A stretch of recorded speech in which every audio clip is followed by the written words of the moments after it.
My friend from California was beyond excited for her first trip to New Orleans. She called me on her first day, sounding utterly bewildered. "It's so weird here," she said. I thought everyone would be speaking fluent French, but they're all just speaking English with a funny accent. And I asked a street vendor where the Eiffel Tower was, and he just laughed at me. Is it in a different part of the city or something? She genuinely believed that because of its French heritage. New Orleans was a miniature Paris complete with famous landmarks. I worked at a call center for a national moving company. A man called to get a quote for a move from San Diego, California, to the state of Baja, California. I politely informed him that Baja California is in Mexico, and we don't handle international moves. He got very angry, yelling, "What are you talking about? It's right there. It's literally connected to California. It's got California in the name. You people are just too lazy to drive across the border." My uncle from Arizona was planning his dream deep-sea fishing trip. He excitedly told the whole family he was going to Lake Michigan to finally catch some sharks and maybe even a marlin. I had to gently interject that the Great Lakes are fresh water. He argued with me for a solid 10 minutes, insisting, "No, that can't be right. They're huge. Anything that big has to be connected to the ocean.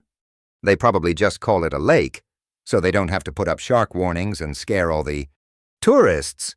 He was completely serious. In a college American government class, a girl raised her hand with a look of pure revelation on her face. She said, "I think I found a major legal loophole. The Declaration of Independence guarantees us the pursuit of happiness. So if a police officer gives me a speeding ticket, that action is actively making me unhappy. Doesn't that mean the ticket is unconstitutional?" She seemed genuinely proud of this theory, as if she was about to bring down the entire justice system. The professor just stared for a moment before sighing. That's a philosophical principle, not a legally binding statute. During a family dinner, my cousin announced he was a libertarian. My aunt, trying to be supportive, asked him what that meant. He explained, "It means I don't believe in roads. The government shouldn't be building them. If people want a road, they should get together with their neighbors and build it themselves." We asked him how he planned to get to his job 40 miles away. He said, "Well, I'd use the roads we have now, obviously, but we shouldn't build any new ones. It's the principle of the thing." A woman came into the library where I work and asked for a map of the United States. I gave her one. She spread it out on the table and stared at it for a few minutes with a puzzled look. Then she called me over and, pointing at the East Coast, asked, "Okay, I see the Atlantic Ocean and I see the Pacific Ocean over here. But where is the American Ocean? You know, the one that's ours." I had to explain to a 40-year-old woman that oceans are not owned by countries. My roommate was watching a documentary about the Civil War. He turned to me during a segment about the Battle of Antietam and said, "This is so sad. All these Americans fighting each other." I agreed. Then he added, "I just don't get why we had to get involved. We should have just let the North and the South sort it out themselves." It took me a moment to realize he thought America was a third party that intervened in the Civil War, not the country that was having it. I once had a manager who was trying to schedule a conference call with our offices in New York and Hawaii. He scheduled it for 900 a.m. Eastern Time. The Hawaii office manager emailed him back saying that would be 300 time for them. Our manager replied to everyone, "That's not possible. There's only a 3-hour time difference across the country. I learned that in school. Just wake up a little earlier." He thought the entire USA operated on the 4 time zones of the contiguous states. A guy I knew was trying to prove how patriotic he was. He claimed he had the entire Bill of Rights memorized. He stood up and proudly recited, "Okay. Number 1, the right to free speech. Number 2, the right to have guns. Number 3, the right to not have soldiers in your house. And number 4, the right to a fair trial." He then took a bow. Someone pointed out he'd missed a few. He replied, "Nah, those are the only 4 that matter. The rest are just filler." My sister, a park ranger at Yellowstone, had a tourist ask her where the valves were. The tourist elaborated. You know, for the geysers. What time do you turn on Old Faithful? We have dinner reservations at 7 and want to make sure we don't miss the main show. My sister had to explain with a straight face that the geysers are a natural geothermal phenomenon and not a choreographed water show run by the Park Service. The tourist seemed genuinely disappointed. A friend of mine from Texas was adamant that Texas was the only state that had been its own country before joining the Union.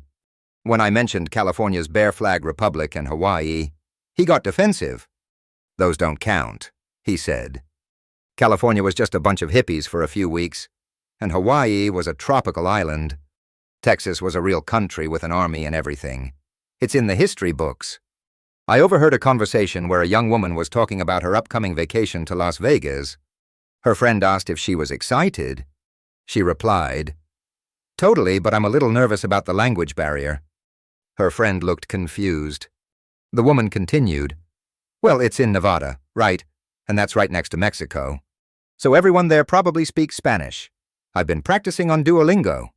A coworker was complaining about jury duty. He said, "It's such a scam. They say a jury of your peers, but the judge and the lawyers are all wearing fancy robes and suits. They're not my peers. My peers are guys who work in accounting and wear khakis. I should be judged by other accountants." And he thought the peers part referred to their profession and socioeconomic status. My history professor told us about a former student who wrote an entire essay about how Paul Revere single-handedly won the Revolutionary War. According to the student, Revere rode his horse from Boston to Washington, D.C., warning President George Washington that the British were coming. The professor had to grade an essay that was wrong about the people, the places, the timeline, and the fundamental outcome of the ride. A man on a flight to Anchorage, Alaska, asked the flight attendant if they would be accepting US dollars when they landed. The flight attendant, a bit taken aback, said, "Sir, Alaska is a US state." The man replied, "I know that, but it's so far away and full of snow. I just assumed they use their own special Arctic currency or something." You can never be too prepared. I was part of a group project where we had to analyze the preamble to the Constitution. One of my partners argued that the phrase, "promote the general welfare," was about the creation of the welfare and food stamp system. He was convinced the Founding Fathers had the foresight to plan for modern social safety nets in the 1780s, and that it was the government's primary explicitly stated job to hand out benefits. A friend of mine from the East Coast moved to Los Angeles. After a month, he called me completely mystified. "I don't get it," he said. "Where are all the seasons? It's just sunny all the time. Does the whole state not have seasons? Or is it just this city? Is there a place I can drive to in Taitambay? California to see autumn leaves." I had to explain the concept of a Mediterranean climate to a 25-year-old. Someone I know was trying to get out of paying federal income tax. His argument was that he lived in a state with no state income tax, Florida, so he shouldn't have to pay any income tax at all. "My state doesn't believe in it," he said. "The federal government can't just override my state's rights like that. It's unconstitutional." He seemed to think federal law was optional if your state had a different policy. I was at Mount Rushmore and heard a father telling his son, "And that's Abraham Lincoln. He was our very first president, and he discovered America when he sailed here on the Mayflower." The kid asked, "Then who are the other three?" The dad confidently replied, "Oh, they were his vice presidents." He managed to be 100% wrong about every single fact he stated. A woman in my office was convinced that the District of Columbia was located in the state of Washington. Her reasoning was flawless in her mind. Why else would they call it Washington, D.C.? It's Washington in the District of Columbia. It's like saying Los Angeles. California, it's just the city and the state. She refused to believe it was a separate entity on the East Coast. My cousin was looking at a weather map during hurricane season. He saw the hurricane approaching the Gulf Coast and said, "Oh, good thing we live in the Midwest. We're safe from hurricanes." I told him, "The remnants of hurricanes can cause massive flooding and tornadoes hundreds of miles inland." That he looked at me like I was crazy and said, "That's impossible. As soon as a hurricane hits land, it's called landfall. The land kills it. That's science." Eh? I had to explain to a coworker that Chicago is not on the ocean. He was planning a beach vacation there and was talking about surfing on Lake Michigan. I got a great deal on a hotel right on the coast. He told me. I tried to explain the difference between a lake and an ocean. He just said, "It's a body of water, isn't it? What's the difference? Water is water." You're just being picky. A person in an online group was arguing that the president should be able to serve for life. If we find a good one, why should we get rid of him after 8 years? He asked. It says in the Constitution, we have the right to choose our leaders. Term limits take away our choice.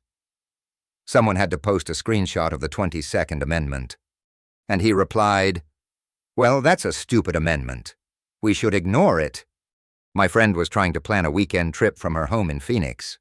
She said, "I'm thinking of just driving over to Hawaii for a couple of days." I stared at her. "You mean flying?" she said.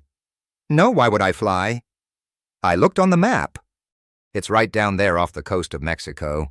It can't be more than a 5 or 6 hour drive. Gah. She had only ever seen the maps with the Hawaii inset box and thought it was its actual geographic location. I once heard a man at a diner complain about government spending. He said, "I'm sick of my tax dollars going to NASA. We shouldn't be spending money on space when we haven't even explored our whole country yet." When asked what he meant, he said, "Like what's in North Dakota or Idaho, nobody knows. We should send explorers there first before we go to Mars." A woman I met at a party insisted that the Liberty Bell was the actual bell that George Washington rang to signal the start of the Revolutionary War. She described a dramatic scene where he was in a bell tower ringing it furiously as the British ships approached. She was very disappointed to learn it was rung and cracked long after to celebrate the signing of the Declaration of Independence. My brother's friend believed that every star on the American flag represented a specific named country that America had helped or had a base in. He thought there was the star for Japan, one for Germany, one for Iraq, and so on. He said the 50 stripes represented the 50 states. We had to give him a full elementary school lesson on the flag symbolism. A guy was trying to argue that freedom of speech meant he could not be fired for what he said at work. My boss fired me for insulting a client. That's a violation of my First Amendment rights. He fumed. I'm going to sue him and the company. It was a long, fruitless conversation trying to explain that the First Amendment protects you from the government, not from a private employer's code of conduct. I was on a tour of this Hoover Dam. A man next to me asked the guide, "So, which side is the American side? And which is the Canadian side?" The guide politely explained that the dam is between Nevada and Arizona. The man got flustered and said, "But it's so big. A structure this impressive has to be on an international border. Why would we build something like this just between 2 states?" A woman I knew was terrified of visiting Utah. Her reason: "It's run by a cult." She said, "The whole state is Mormon, and they make you become one if you move there. It's the law." My cousin's friend went there for a ski trip, and he said they almost got him. She was convinced the state government was a theocracy that forced conversions on tourists and new residents. My friend was looking at his paycheck and was furious about the FICA deductions. "Who is FICA, and why does he get so much of my money?" he yelled. I explained it stood for the Federal Insurance Contributions Act and paid for Social Security and Medicare. He replied, "I don't care. I didn't agree to contribute to anything. That's theft. I'm going to call my congressman and have this FICA guy arrested." I had a student in my class who thought the Wild West was a specific geographic location, like a state. He asked, "So after the cowboys settled the Wild West, what did they rename it? Is it Montana now?" He couldn't grasp the concept that it was a period of time in a shifting frontier, not a static place on a map. A man confidently explained to his date at a museum that the Smithsonian was founded by Mr. Smith, a famous American explorer. His full name was John Smithsonian, he said. He discovered most of the artifacts in here himself on his adventures, and then he put them in this building. He was like a real-life Indiana Jones. He was, of course, completely wrong about James Smithson being an English scientist who never even visited America. My neighbor was trying to save money on his electric bill. He told me his brilliant plan. I bought a bunch of extra long extension cords. I'm going to run them over to the public park at night and plug my TV and refrigerator into their outlets. It's a public park, so that electricity is public property. It's my right as a taxpayer to use it. I was in a conversation about American literature when a woman chimed in. My favorite American author is William Shakespeare. We all paused, and someone gently said, "You know he was British, right?" She waved her hand dismissively and said, "He wrote in English." We speak English, so he's basically an honorary American. His plays are more popular here anyway.